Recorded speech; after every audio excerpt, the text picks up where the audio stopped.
La intención es esa, ¿no? ¿Qué es lo que está ocurriendo? Digamos, ¿cómo venía la cosa y qué pasó después del domingo? Bueno, es interesante, me parece, primero quizás analizar el hecho puntual de la devaluación y luego explicar el fondo de por qué fue necesaria y por qué fue casi inevitable.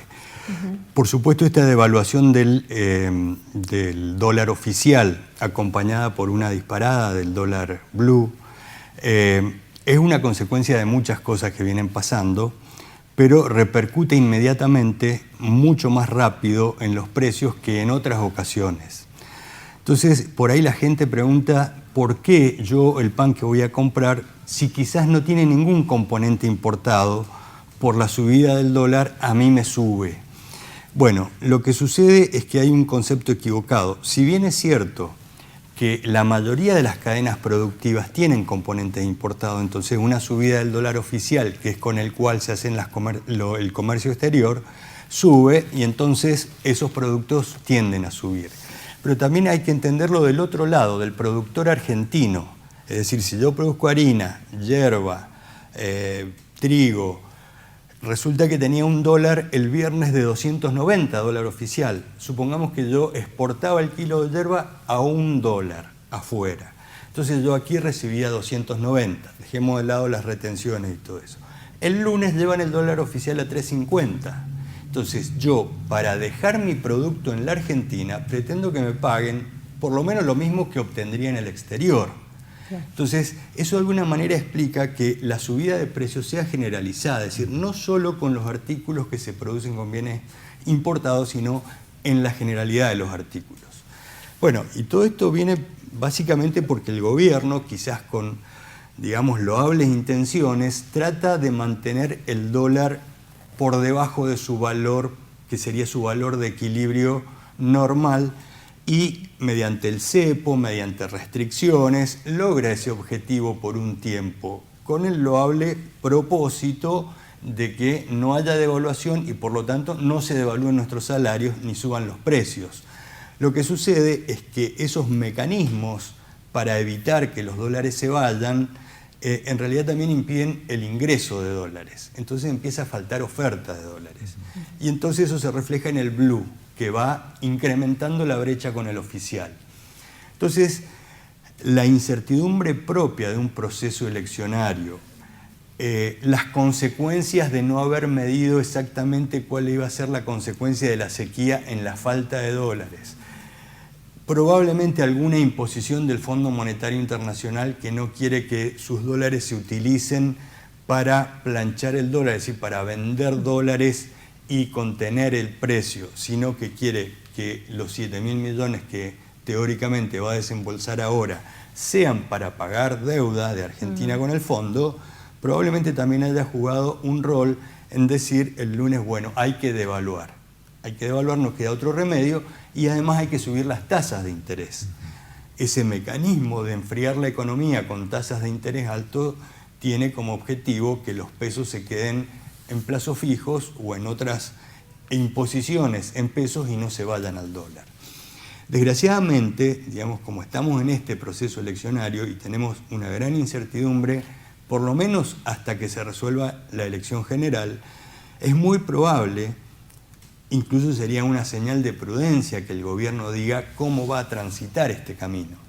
Digamos, para no hemos tenido ninguna aparición. Todavía claro. Digamos, y eso digamos, genera un poco más de incertidumbre, ¿no? Claro, exactamente. Es decir, debería explicitar si va a tomar un camino ortodoxo y conservador para evitar corridas mayores o más disparadas del precio del dólar y de precios, o si va a tomar medidas heterodoxas. Es decir, hoy es muy difícil mejorar nuestra situación, digamos, lo digo como asalariado, como lo puede decir cualquier comerciante.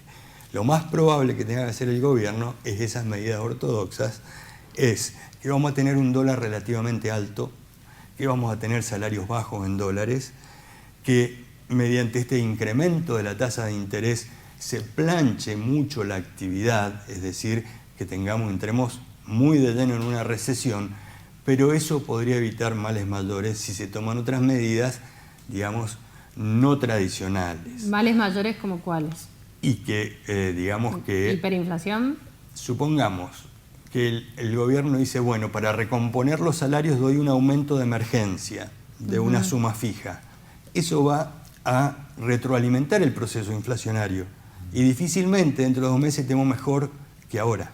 Entonces, me parece que una medida de prudencia en este periodo hasta que se definan las elecciones, porque, digamos, hay un politólogo argentino muy famoso que dice que las crisis son fruto de un error de apreciación, de un error de cálculo. Bueno, ya estamos, digamos, en la crisis. Hubo un error de cálculo con distintas variables. De manera que ahora, teniendo un horizonte tan cercano en que se termina este gobierno, me parece que lo prudente es tratar de estabilizar la situación. Estabilizar quiere decir, estabilizar tiene costos, es decir, probablemente se pague con menos actividad, pero se evitaría, con un comunicado diciendo qué se va a hacer, se evitaría estas corridas del dólar, porque la verdad es que los compradores de dólares que mueven ese dólar blue, en realidad es muy poco monto, pero alarman a todo el mundo. ¿Cuándo deberían ser estas medidas que debería tomar el lo gobierno? Más pronto posible, por lo menos despejar el horizonte hasta fin de año, dejar aclarado que el acuerdo con el Fondo Monetario está, que van a entrar los 7.000 millones de dólares, que Argentina no va a entrar en default, que se va a pagar, y apelar, digamos, a tranquilizar a la población. Digo, yo, como les decía recién, como asalariado, como cualquier comerciante, tengo que pensar que este va a ser un periodo difícil en el que lo mejor es esperar para tomar decisiones. Es decir, ni comprar ni vender porque no sé a qué precio estoy comprando ni a qué precio estoy vendiendo. Y bueno, es el costo de esta estabilización imprescindible si luego se quieren implementar medidas para generar crecimiento. ¿Hubo algún mensaje concreto, digo, de lo que fue el domingo? ¿El mercado lo toma como un mensaje, esto de que se haya impuesto Milei en toda la Argentina, y el mensaje del liberalismo que él pregona? Bueno, lo que pasa es que el liberalismo de Milei aparece un tanto extremo. Además él se define como una especie de anarcoliberal. Entonces eso no tranquiliza. Además, de alguna manera se puede hablar de que hubo una cierta paridad entre los 3 espacios políticos que competían. De manera que al no tener una definición clara de quién va a ser o quién tiene más probabilidad de ser, eso alimenta la especulación, es decir, alimenta la dolarización de carteras de personas que, sea $200, $1.000 o $5.000, van a buscar dólares hasta pasar estos momentos de incertidumbre, hasta que venga un nuevo gobierno, que puede ser cualquiera de los 3, y plantee un nuevo plan. Y por otro lado, comparto lo que decís, Milei plantea algunas ideas tan liberales que parece, digamos, que es como pasar del blanco al negro sin intermedios, y no hay, por lo menos la mayoría de los economistas serios, no hay como plafón político para hacer eso rápidamente, ni consentimiento, ni consenso. Pensemos que... De hecho, estos días ha estado como mencionando que, bueno, en algún momento puso como campaña, sacaría los planes sociales, pero después dijo, y hay que hacerlo progresivamente, claro, porque... Por supuesto. Y fue como, bueno, cambiando un poco su discurso, ¿no? Bueno, eso me parece prudente por parte del candidato, porque, vivimos un momento difícil en el que necesariamente el nuevo gobierno va a tener que tomar muchas medidas difíciles, pero se requiere consenso político para eso, y se requiere sobre todo, un horizonte de confianza. Y Milei, aparentemente, no tiene la confianza de los, si ustedes quieren, el círculo rojo, los empresarios, porque es prácticamente un desconocido en la política. Claro. Si bien ahora está mostrando algunos equipos y está mostrando alguna metodología de cómo haría las cosas, nadie puede hoy venir y decir yo llego al gobierno mañana y dolarizo, porque eso no es posible, porque hay que cambiar la arquitectura administrativa, jurídica, tener consenso para votar leyes, ver dónde están los dólares, quién los va a aportar para esa dolarización. De manera que, bueno... Claro, sería un plan que puede ocurrir más a largo plazo, digamos, claro, si él quisiera aplicar eso. Por eso yo creo, por eso digo, por todas esas incertidumbres y por haber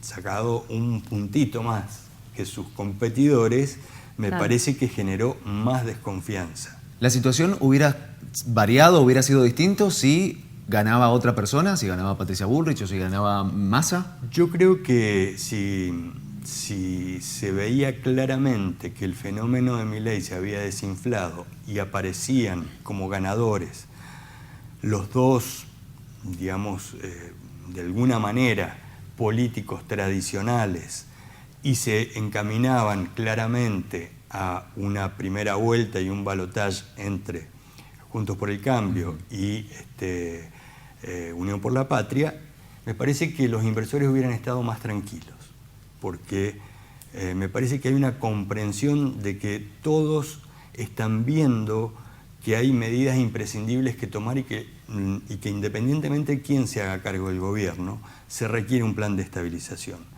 Ese plan de estabilización, si se practica y se hace rápidamente, puede generar resultados a corto plazo. Es decir, no hay que pensar que necesitamos años para recuperarnos.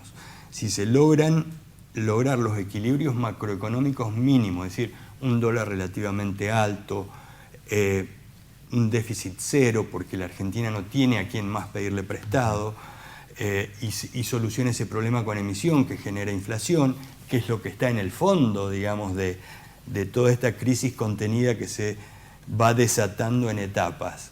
Es decir, aquí hubo inflación para financiar déficit, entonces es muy difícil evitar que aumenten los precios o que aumente el dólar, que es como una mercadería más. Claro. Vos por ahí, digo, capaz me decís es una mirada simplista o no está bueno mirarlo así, pero yo te expongo, digamos, lo que está ocurriendo en la calle o lo que la gente por ahí transmite o le transmite a uno. Y dice, estamos cerca, digamos, de que pase algo como lo que pasó en el 2001, si es que cabe la comparación. Son circunstancias, tienen algunos parecidos, pero tienen algunas diferencias. Los bancos en pesos están sólidos, es decir, una corrida de ese tipo no es posible. Y también depende mucho, porque uno cuando pronostica tiene que pensar qué es lo que va a hacer el gobierno. Entonces, si uno ve una actitud prudente del gobierno que se transmite a los mercados, eso no puede pasar. Ahora, si uno ve una actitud donde el gobierno, quizás en su afán de mejorar la performance electoral, empieza a tomar medidas heterodoxas, y bueno, ahí sí los riesgos siempre están, porque ya esta inflación proyectada de 140, bueno, hace muchísimos años que no teníamos. Entonces, creo que en gran medida dependemos de la habilidad y de la prudencia del gobierno para que el dólar se estabilice, que se mantenga la brecha, digamos, en un 100%, como ha venido sucediendo, es posible, pero evitar males mayores. ¿Esto va a continuar así? ¿Va a parar en algún momento? Por eso, yo creo que con este escalón devaluatorio, más el aumento de las tasas de interés, es probable que volvamos a un nuevo escalón con un dólar oficial de 350, 360 y un dólar blue entre 700 y 800. Eso es lo más probable que ocurra, que se estabilice en ese punto si se hacen las cosas de las que estuvimos hablando, claro. Digamos, claro. Si no se hace una locura. Y ahí, bueno, tener la expectativa de que la realidad hasta fin de año va a ser con ese marco, con salarios bajos en dólares, lo que incide incluso en, de alguna manera, una baja de la actividad económica, pero esperando una definición, digamos, de las elecciones y una vez realizado el acto eleccionario, que los candidatos ahí ya sí sean más claros en explicitar sus programas económicos. Bien. ¿No es momento de invertir entonces o sí? Y la inversión, ¿de qué es momento? Este momento es para los arriesgados, para los audaces, pero digo, yo creo que el que tiene poco tiene que cuidarlo. Claro. Por eso, digamos, hoy meterse en un plan, en cuotas o en digo, que prácticamente no hay. Uno puede intentarlo, pero no hay, digamos, porque el financiamiento de los bancos está prácticamente dirigido todo al sector público. Claro. Y lo que puede ofrecerle al público es o en UVA, o dolarizado, o actualizable. Entonces, ese es un riesgo que hoy yo no correría de ninguna manera. Gracias. Javier Cófano con nosotros, bueno, contador, profesor de Finanzas Públicas y por supuesto forma parte del espacio Fundar a quienes siempre, digamos, invitamos para que nos traigan un poco de claridad. Hay mucho más para charlar Por supuesto, y seguramente lo vamos sí. a seguir invitando, pero queríamos un poco tratar de comprender el escenario económico que está ocurriendo hoy en la Argentina, ¿no?